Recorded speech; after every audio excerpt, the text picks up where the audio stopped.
Uh, so again, welcome to this session of the Positive Pathways Echo. The purpose of this echo is to help school staff consider other opportunities to help understand the behavior in the context of the concern and how to engage in intervention and prevention before scenarios escalate. This series will provide participants with some self-care strategies to build resilience, some resources for identifying functions of behavior, and strategies to meet the unique needs of students.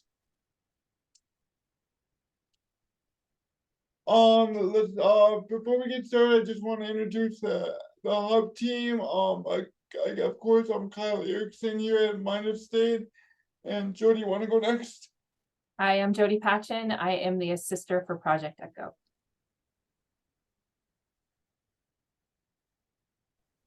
Hi, I'm Jessie Allery, the BCBA for this.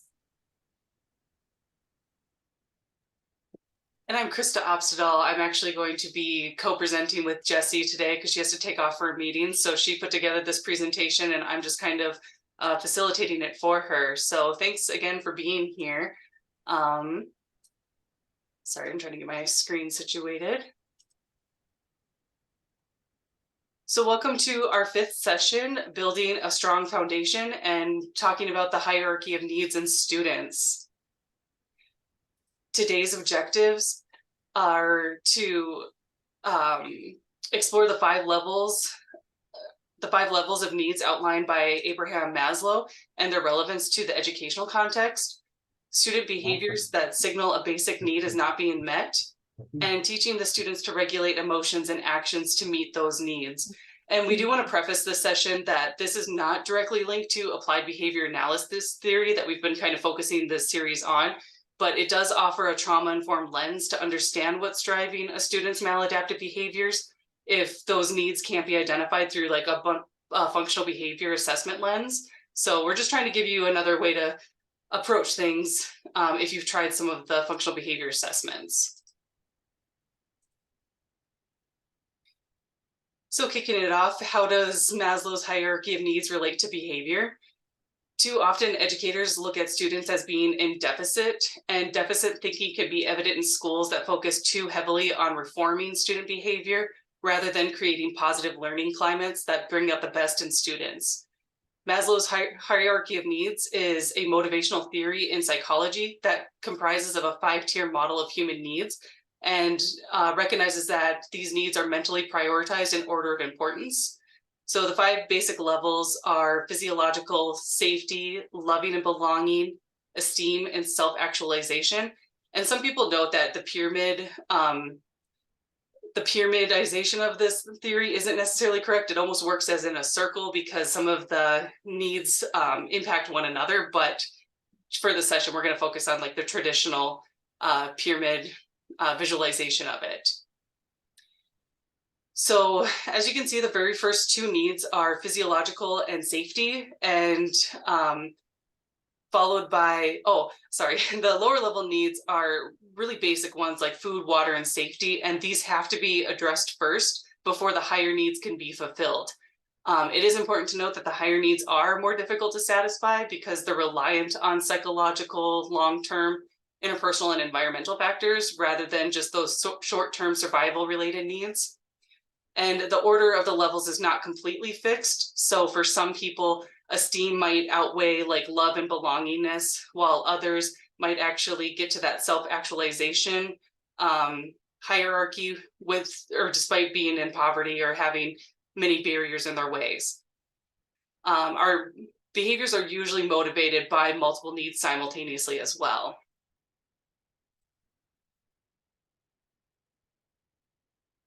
Oops. So now we're going to look at why understanding why some students engage in behavior and how these strategies can be looked at through this hierarchy lens. So I'm going to go ahead and play this video, and can you guys just give me a heads up or thumbs up if you can't hear, or if you can hear it? Maslow's hierarchy of needs is a theory in psychology. It argues that there are 5 stages of human needs that motivate our behavior. Abraham Maslow proposed introduced his theory in 1943 after studying what he called exemplary people, such as Albert Einstein or Eleanor Roosevelt. First, there are physiological needs, such as the need to breathe, eat, drink, or sleep. The moment we get enough of that and we feel awake and our bellies are full, we get motivated by the next thing. Now we want safety. We try to earn money, build up resources, and look for shelter that protects us against dangers. Once we are satisfied and feel safe, we have time to think about what we want next. At stage 3, we seek love and belonging. We desire to be close to family and friends, belong to a society, or join a gang. But the moment we feel completely part of a group, we already wish to be a little different than the rest. At stage 4, we look for esteem, self-confidence, and respect from our peers. We want to be someone. If we have money, we buy a fancy watch. If we have a brain, we write or think or work a lot. Motivation to perform and compete is now at its highest. Students, sportsmen, and inventors excel. Neil Armstrong even flew to the moon. Only if we breathe and drink and eat and sleep enough, and we feel safe and part of a group and still special, only then can we reach level 5, self-actualization. Now we can relax, be creative, accept facts for what they are, give back or do whatever we want. No more pressure, unless of course there is trouble below. If you are a leader and believe in the theory, use it. First, make sure everyone has eaten well. Then make them feel safe and help them belong to a group. Once they feel they belong, they are ready to stand out and excel. Thanks for watching. Even if we try to keep it short, each video is quite some work.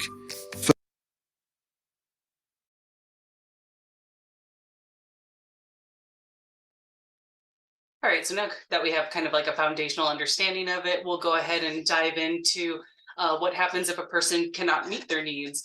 So with physiological safety, some effect that might occur if it's unmet is physical illness. You may see hoarding behavior. And it is important to recognize that you might see this in your classroom within your students, but also within your peers and colleagues, because this applies to everyone. This isn't just based in early childhood education.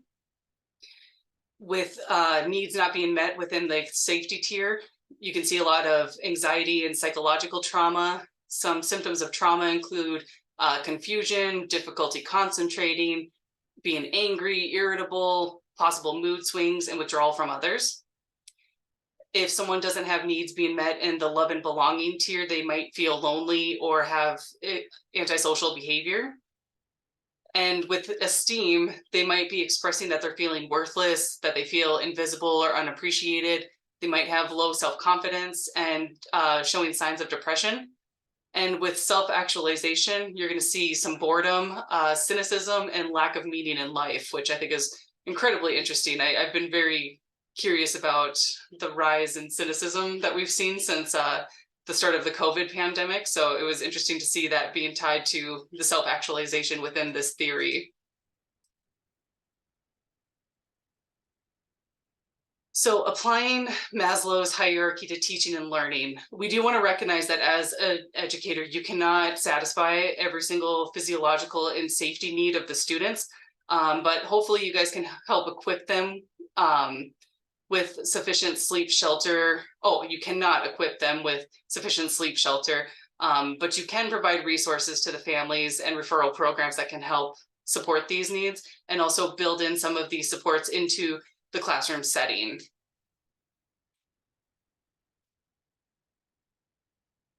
So we're going to take a look at some areas that are within your control, and we'll address some strategies that are feasible to incorporate in your classroom setting, while recognizing that you're not going to be able to meet every single need, nor should that be the expectation. So we'll go ahead and kind of dive in and take a look at each one of these individually. And just another important thing to note is before expecting students to reach their full potential, educators need to meet students at their current levels. and identify where they're at before we can start addressing those issues. So tier 1, meeting the physiological needs. This is kind of the basics of, providing water bottles in the classroom. That's a pretty typical practice, ensuring that students have enough food. So possibly keeping snacks within the classroom setting. I think at the beginning of the year, it would be appropriate to ask parents to donate classroom snacks. I have done that before, and maybe specify ones that have complex carbs like granola bars without peanuts, to help learners maintain their energy levels. And this one's kind of interesting too. My second grader, I just found out like 2 weeks ago that he has not been eating breakfast at school. We drop him off at like 7:40 every single day. So he has plenty of time to eat, but there's a school policy that says if he eats in the cafeteria, then he can't go play outside before class starts. So he's been skipping breakfast every day, except for Wednesdays when they're serving donuts. And so when I was all of a sudden getting calls from the teacher saying that, this kid is having trouble focusing attention and all of that stuff, it was like, wow, he probably has an unmet need because he hasn't been eating breakfast. And so we had to kind of intervene and make sure that he was getting the proper food. Whereas I immediately thought it was unaddressed ADHD, but it was actually boiled down to something much more basic. So it's also important to kind of take a look at our physical surroundings. This is making sure that there's sufficient lighting, but that it's not overstimulating. I know that there's not much that we can do with the fluorescent lights that are often built into our environments, but if you have access to natural light and to lamp lighting, possibly adding that. And to ensure that things that aren't overstimulating, maybe turning off the smart board when it's not in use so you don't have that bright white light facing the students. You can also allow flexible seating and possibly draw some shades if your window does have like an outside facing window towards the playground and there's students outside playing. If you can draw the shades or pull down the blinds during that time to limit those distractions, that can really help set the students up for success. And focus attention practices. One great approach to helping students focus their attention or calm them down if they're anxious or have heightened emotions is to play drumming music as a transition to the next activity. This recommendation actually comes from Dr. Bruce Perry, who's one of my favorite neurologists or neuroscientists who does a lot of work in like the trauma space. And he recommends providing African American or Native American drumming music that's rhythmic and repetitive, because this really taps into the stress response within the brainstem and helps regulate students. It is important to use this strategically so that it doesn't lose its effectiveness. Like only use it for about 7 to 10 minutes prior to moving on to the next task, so that the students don't get used to it. Some students also might appreciate those little metal balls that click back and forth. That's another rhythmic sound that some students might appreciate. So you can look into one of those if maybe they're getting over the instrumental music as a transition. And if you guys have any questions, please feel free to drop them in the chat or raise your hand and unmute, whatever you're most comfortable with. So with tier 2, now we're looking at the safety needs.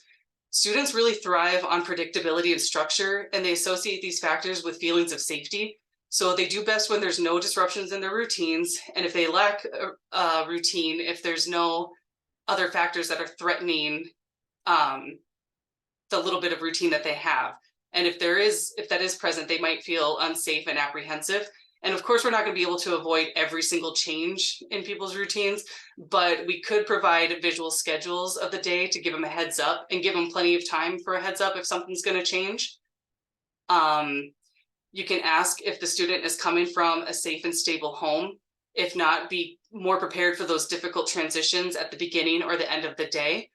And one strategy to help these students that may be coming from those types of homes is to have a worry drop box. This is where students can write down or draw things that might be bothering them at the end of the day.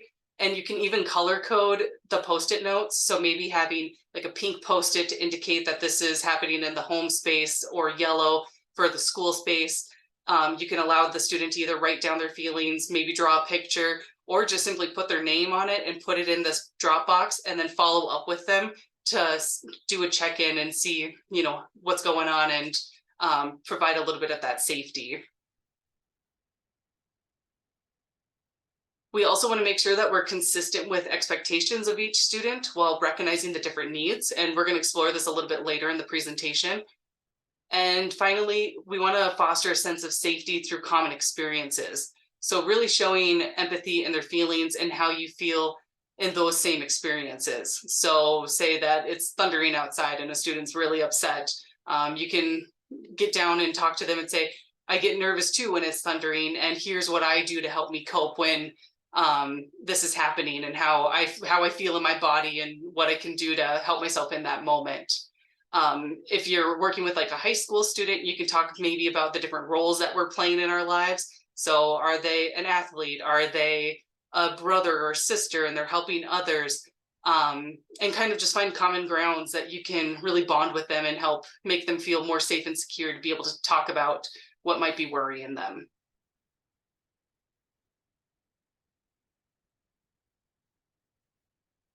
Tier 3 is love and belonging needs.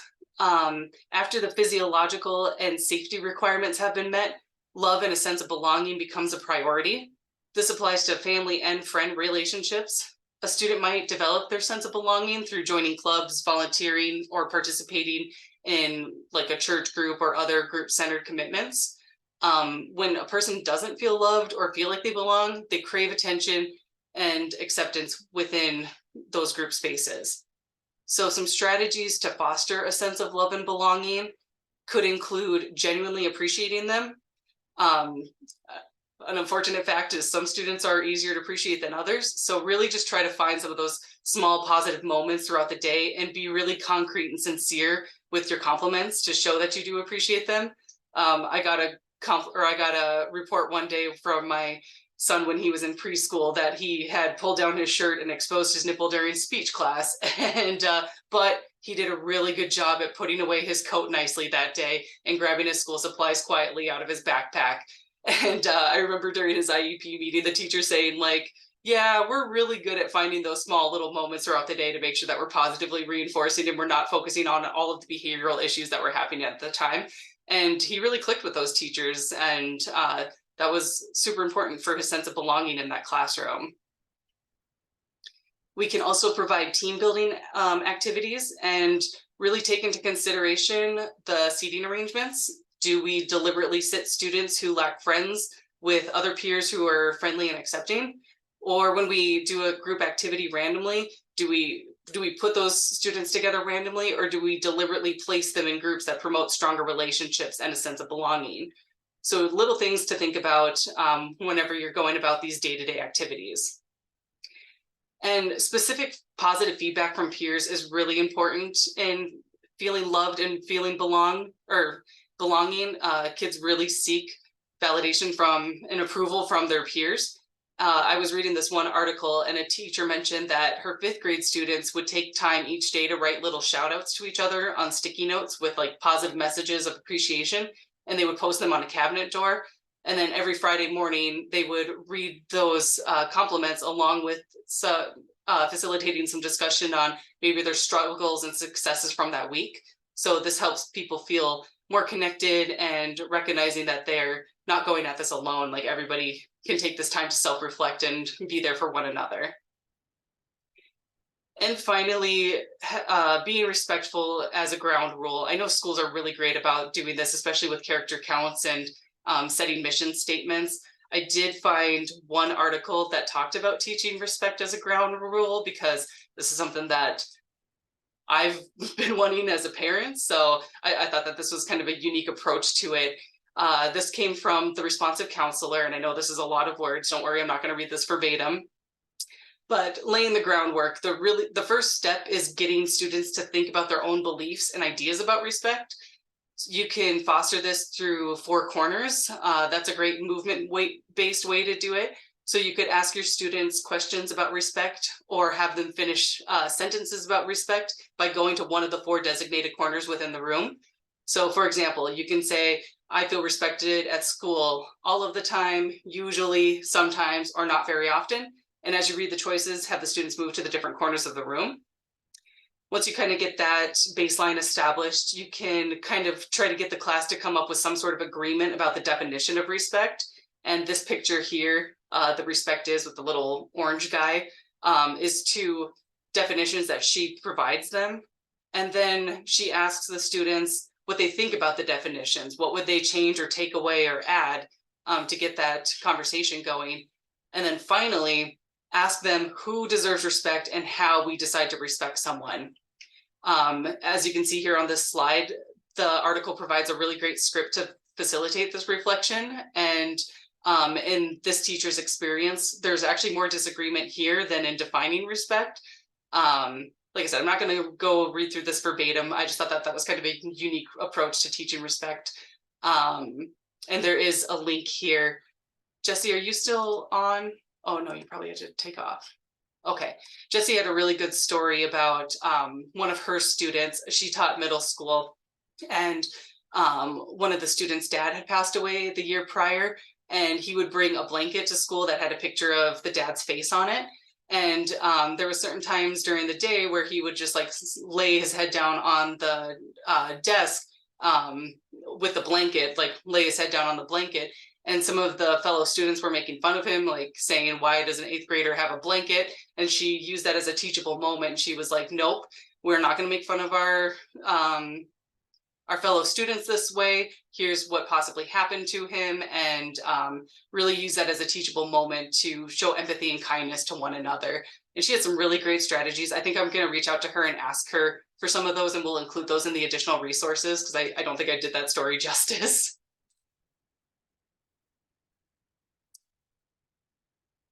All right, so tier 4, this is esteem needs. And there is a lot of overlap between tiers 3 and 4, but I think the main difference is kind of the change in their confidence within themselves. So to meet belongingness, self-esteem, and love needs, students really want to feel needed, loved, and nurtured. Students might seek gratification from teachers or school staff. And as teachers and leaders, it's really important to regard each student as a unique individual and appreciating them for their one-of-a-kind character traits. This can be by emphasizing healthy, positive behavior and self-esteem, and make an effort to show students that their hard work is genuinely appreciated, kind of like what we talked about with tier 3. So powerful affirmations give them concrete and transparent feedback on what they're doing well. You can showcase student accomplishments and also set them up for success. So one example of setting them up for success is if you're doing a project that entails both like artwork and writing, you can pair 2 students that are strong in those areas so that they can work together and really showcase those skills. I actually had this strategy used on me when I was in high school. I was in a English class and we had to write a children's book. And I have horrendous handwriting, but my friend that I was working with had beautiful handwriting. So we came up with a story together. Then I drew all the characters, and then she kind of outlined them and then wrote in the story. And it was actually a beautiful collaboration and really successful. I did find the book like 10 years later in the recycling center that I worked at. So that was actually kind of fun to get my hands back on it. I want to highlight some resources for building tiers 3 and 4. I read another article where a teacher described how she introduced the Maslow's hierarchy of needs to her 5th grade students, like recognizing that teachers or students often don't learn about this theory until like later in high school or possibly college, depending on what elective classes that they're taking. So she decided to actually teach it to her 5th graders, and they talked about the different levels, what they meant, what it means to have our needs fulfilled, starting with the basic ones, and then to really help them understand how to feel emotionally safe in their environment. She would use Class Dojo videos on empathy to help them understand why caring about the feelings of others mattered. She noted that empathy wasn't something that they only practiced while they were watching those videos. She was also the one who did the positive affirmation sticky notes in her class, where she would have them write down the little shout outs that they would read through on Friday. And she also used the growth mindset series from Class Dojo to help people become more comfortable with the notion of failure. She noted that a lot of her students in that class were perfectionists, and they would really beat themselves up if they weren't doing good on their assignments or getting good grades. So she really wanted to focus on it's okay to fail as long as we're learning from our mistakes. and she noticed that it helped them feel more comfortable with their peers and with themselves, or with her, and they were willing to try more new things. And I'm curious, have you guys used Class Dojo in your classes? No? Well, Elizabeth is shaking her head no. Anybody else? I'll scroll through.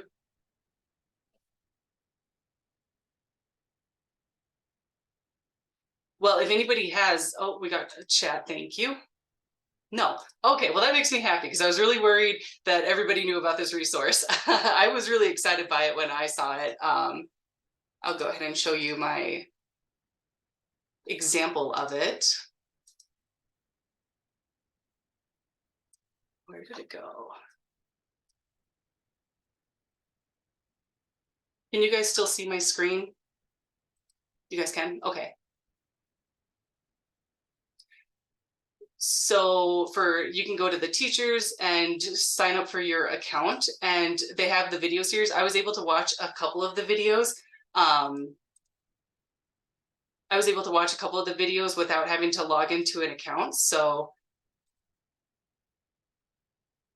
this is the growth mindset one that she was talking about. So she used the magic of mistakes based off of her students' needs.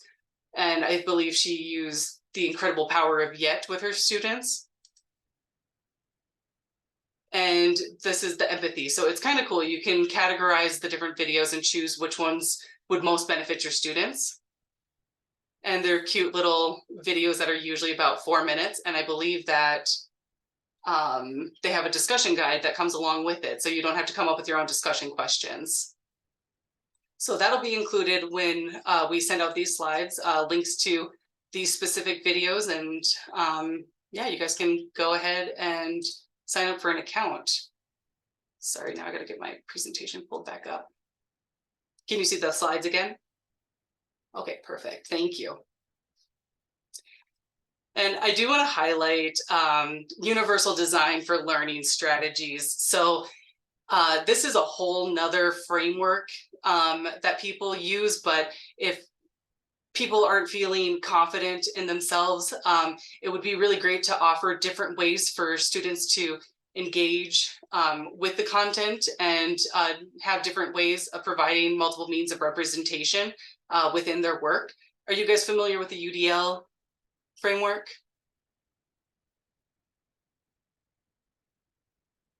You can go ahead and put it in the chat or unmute if you're comfortable.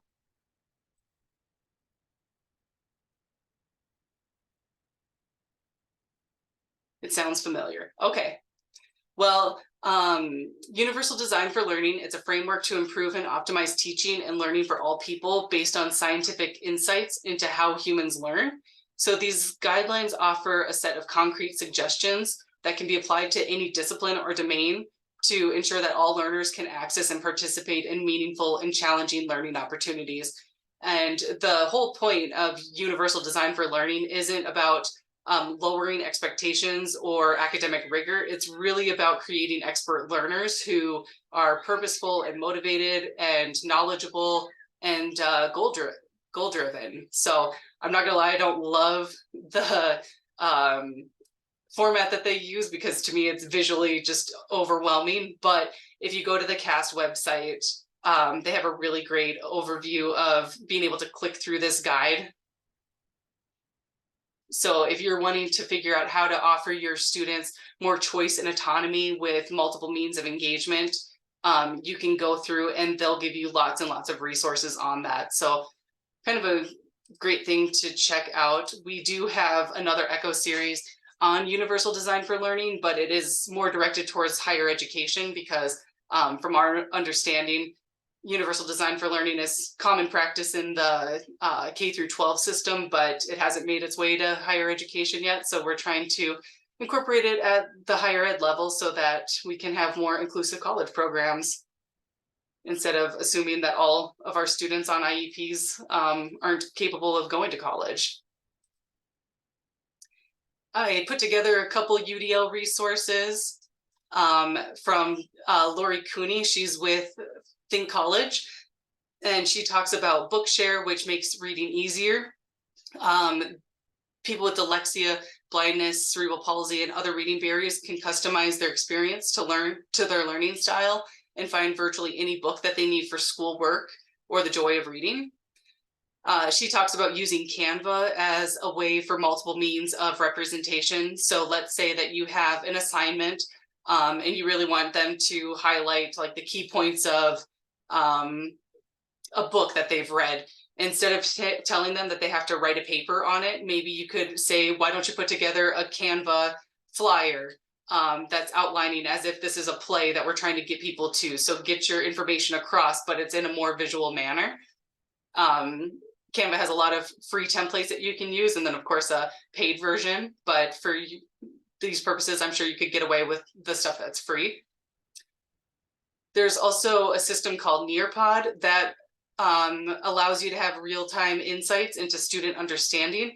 They have interactive lessons, video games, gamification, and more. So a little bit like Kahoot, where you can make it more like a game and get students engaged in that way. That one does require a subscription, but if you guys want to check it out and maybe bring it to your administrators, I was pretty impressed when I was taking a look at it. Does anybody use any of these strategies? I see Vicky nodding her head. Is there one that has worked well for you, or one that could be probably improved on?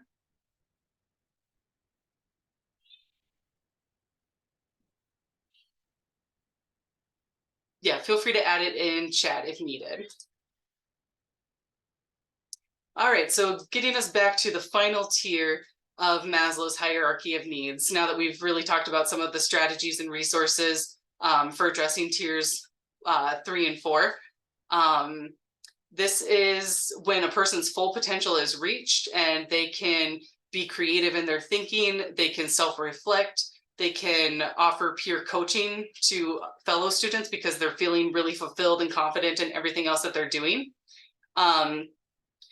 We are all really working towards self-actualization in various parts of our lives, and it could be in some areas over others at certain points. So like me, I'm currently a grad student, so I'm just trying to survive the last 3 weeks of my graduate program, and that's kind of taking precedence over everything else right now. And once that piece is met, I'll probably be a little bit more self-actualized and, hey, you survived that. That was pretty impressive.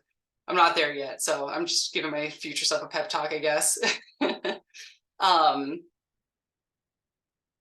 and we can encourage ourselves to, we really want to encourage our students to be their best, most authentic selves. Any question on any of those tiers?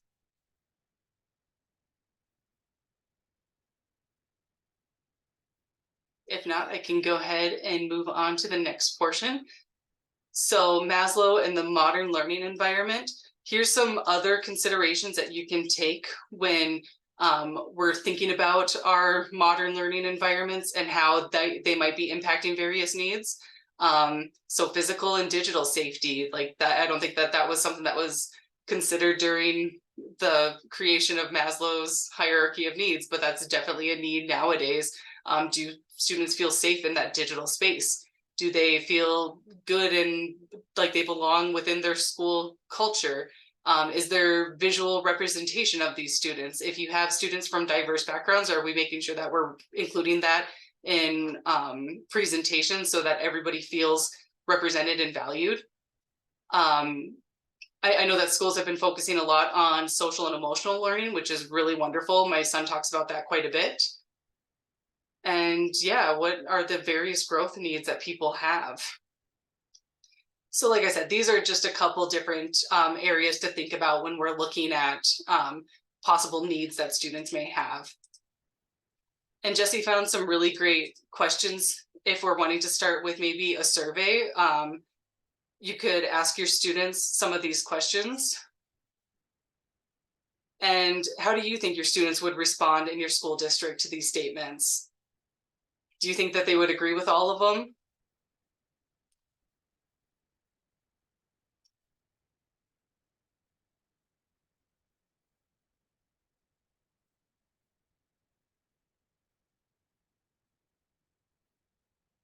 Or your kiddos, if you have kids that are in school, what do you think that how do you think they would respond to some of these questions?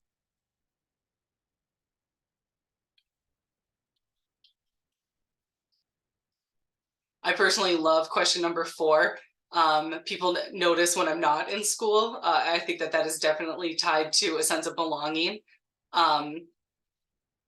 So these are just this is a starting point. If you're wanting to kind of gauge how people are feeling, here's some good questions to get some constructive feedback and try to use it in an impactful way. All right, so we're going to move on to our case study. We have 2 little vignettes of an early childhood student and one that's also in high school. So if you guys could take a moment to kind of consider this and maybe think about this through that hierarchy of needs lens and provide some recommendations and strategies, I think that would be really great. So Ernest is a 9-year-old with pervasive developmental disorder, not otherwise specified, which is kind of along the line of autism. His teacher noticed that he's been wiggling and squirming. He walked to the water fountain, took a long drink, then sharpened his pencil and sat down. He tucked his foot under his leg, which dangled on the floor while he chewed on a pencil, patting it on the desk and sticking it in his ear. He also tried to get the teacher's attention by saying, "Teacher, teacher," loudly with no answer. And then he yelled, "Ow, ow," louder as his peers rolled their eyes. So what do you guys think? Taking a look at this example, what needs do you think are not being met for Ernest? Feel free to unmute or pop it into the chat.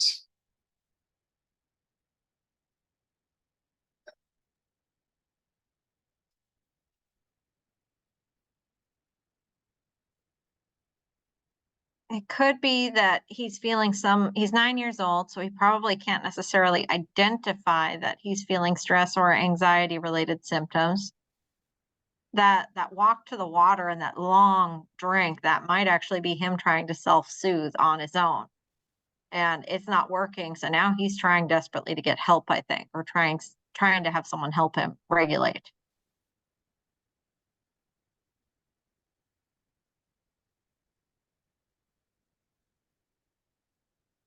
Sorry, I'm taking notes.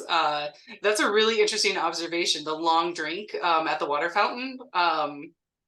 That's a really interesting observation.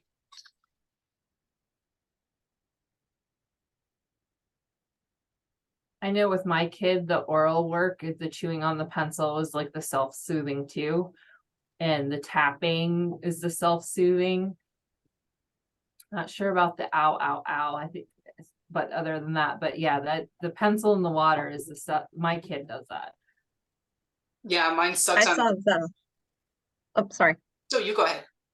I kind of saw that ow, ow, ow as, well, teacher's not working. She has to respond if I hurt myself. Yep.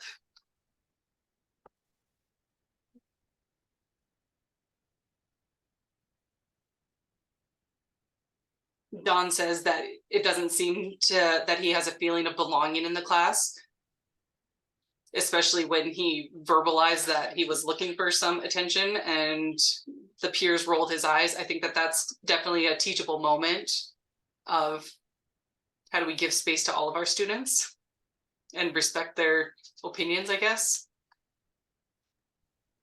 So Krista, I think this discussion is super interesting because thinking about past sessions and like the functions of behavior, if you're coming truly from like a behaviorist perspective, which is where my mind goes. And it's like, okay, that's attention seeking behavior, or that's tactile. But then when you look at it under this lens, it is still attention seeking, but why? Like, what's the why to that attention seeking behavior? So I think it's important. And you did a really nice job of like highlighting it under this lens and coupling it with like words that I've been hearing people say, like, oh, that's attention behavior, but then digging deeper and looking at like, it's attention, but why? Is he not getting it at home? Is he not feeling fulfilled in the classroom? Is he not accepted by his peers? And so like, it's almost like you can't just stop when you label that function. You have to dig a little bit deeper. So I really appreciate how these kind of are paired together. Yeah, I agree. It could be a stressor too, if the homework or the paper that they're working on is too hard and he's just having a hard time struggling to understand that concept. Yeah, for sure. Like that would probably be labeled as avoidance, or I was trying to think of the other sessions. I think I mentioned that I'm not the expert in this. I'm just facilitating Jesse's presentation, so we apologize for that. Hillary does have a background in behavioral theory. So what are the main functions again? It's attention seeking, avoidance. So sensory, escape, avoidance, and tactile.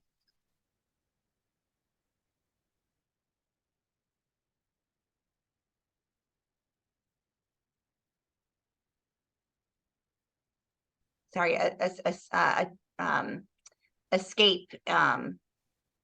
What did I say? I said escape and avoidance are the same. So the A should be attention. Yep.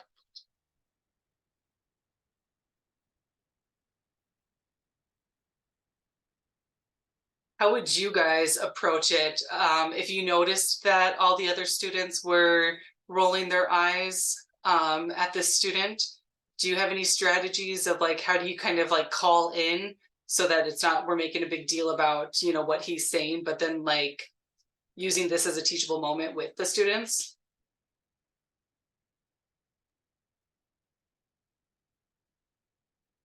I don't know about doing right then and there, because then that does make a big deal out of the behavior that we would want to see kind of go extinct. But planning some lessons, some mini lessons on that, accepting that some people have struggles we can't see. I did an activity with one of my classes today that the kids said that this really helped them visualize that people are carrying things that we can't see, where we tape stressors on ourselves so that you couldn't read the papers, and then we had to throw the stressors away. And we were just talking about how it changed how we looked from having those stressors on us to getting rid of the stressors. And so just some kind of mini lessons on, we can't necessarily see what that person is carrying, what that person is dealing with, but we all have something that we're dealing with. I think that that's actually a really great suggestion, because yeah, some people might call attention to it at that time. So I appreciate that, like just building this in as a mini lesson. So looking up some YouTube videos and stuff that's already made, or yeah, and bringing that up later. So thank you for that. Appreciate it. All right, so now we'll move on to our high school example. And this one is a little bit tricky because this one is definitely kind of coming at it from a trauma lens, or somebody who's experiencing trauma. So Ashley comes to school every day with a knife because many girls in her neighborhood, I should preface this, this one does talk about sensitive content. So if you see some of those words and you feel like you would rather log off or turn off your camera, please feel free to do so, because we know that this is a really sensitive topic. And I apologize, I should have had a slide beforehand before we came to this. But yes, so Ashley would carry a knife with her because she was afraid of being attacked by men, whether that be kidnapped or whatnot, while walking home from school. It's easy to think that this should motivate her to do well in school so she can get herself out of that type of neighborhood. But since her basic needs aren't being met, she's really hypervigilant and anxious throughout the day, with her mind pretty much on anything else except education. Or she's constantly thinking about everything that's within her environment and her anxieties and fears versus what's actually happening with her education. So kind of thinking, how do we explore the balance between academic expectations and recognizing the impact of external factors on a student's ability to learn effectively? So how can educators create a supportive environment that acknowledges and addresses students' emotional safety and concerns while maintaining those academic standards? And can you guys think of any strategies?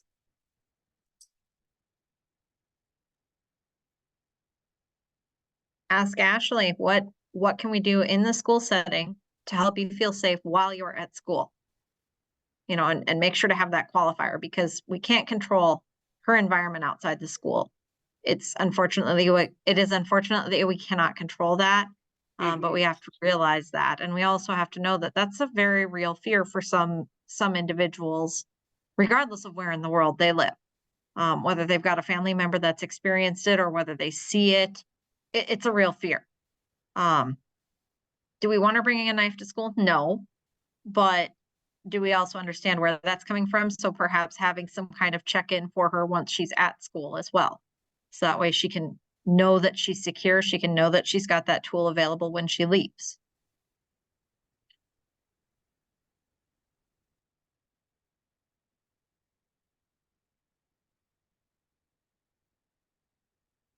That was beautifully stated, Elizabeth. Yeah, and I really appreciate the part about recognizing that this is a real fear and validating it. I think it's so common for people to just be like, it'll never happen to you. It'll never happen, and brushing it off. So I think validating that student would really be like the first step in building rapport with her.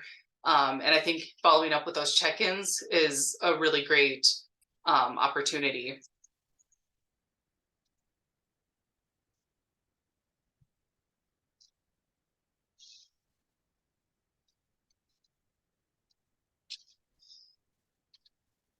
Can you guys think of other ways to help maintain academic standards? Like, this is one critique that I've seen, I guess, mostly in like Reddit forums of like trauma-informed care approaches may reduce expectations too much. And I don't think that that's the intent of it. So like, how do we help meet these students where they're at while also helping them get ahead and not just changing the academic rigor because of these issues? I don't think the academic rigor has to be changed because of these issues. It could be that Ashley might say to you, well, I want to work with Mrs. Smith because I feel safe when I'm with her. So choreographing her day in such a way that she's in a room with Mrs. Smith with her work. Maybe Mrs. Smith walks with her to be for instruction for her classes, and then she comes and works in a one-on-one or a smaller setting with Mrs. Smith. Doesn't mean she's not doing the work. It means that we're making the environment so that she feels safe.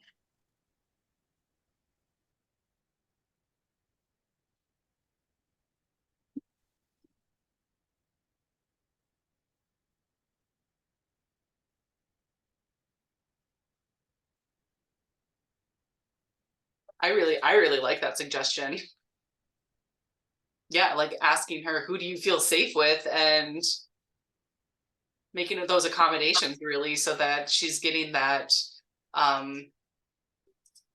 time. And yeah, you're not necessarily reducing academic rigor, you're providing accommodations for them to meet their needs in a different way.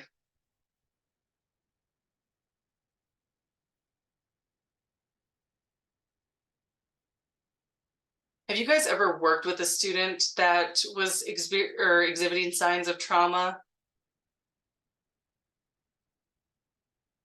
It's so interesting. My son was actually part of a partial hospitalization program back when he was 8.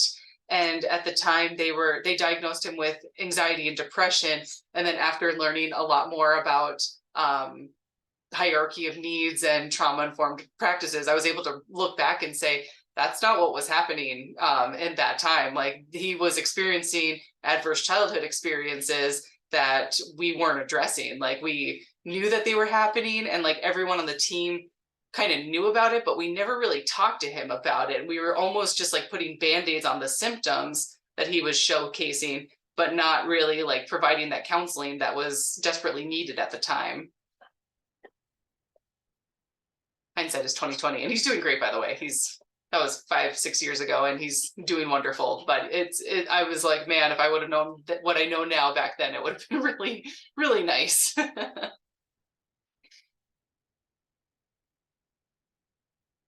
Well, I appreciate the input. So we'll go ahead and move on to the conclusion.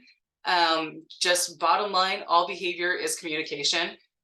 There's always a reason behind all of it. And now we just have another way to look at behavior and not just labeling it as, attention seeking, avoidance, now we can actually have some of the tools to ask why and treat the needs and not just behavior.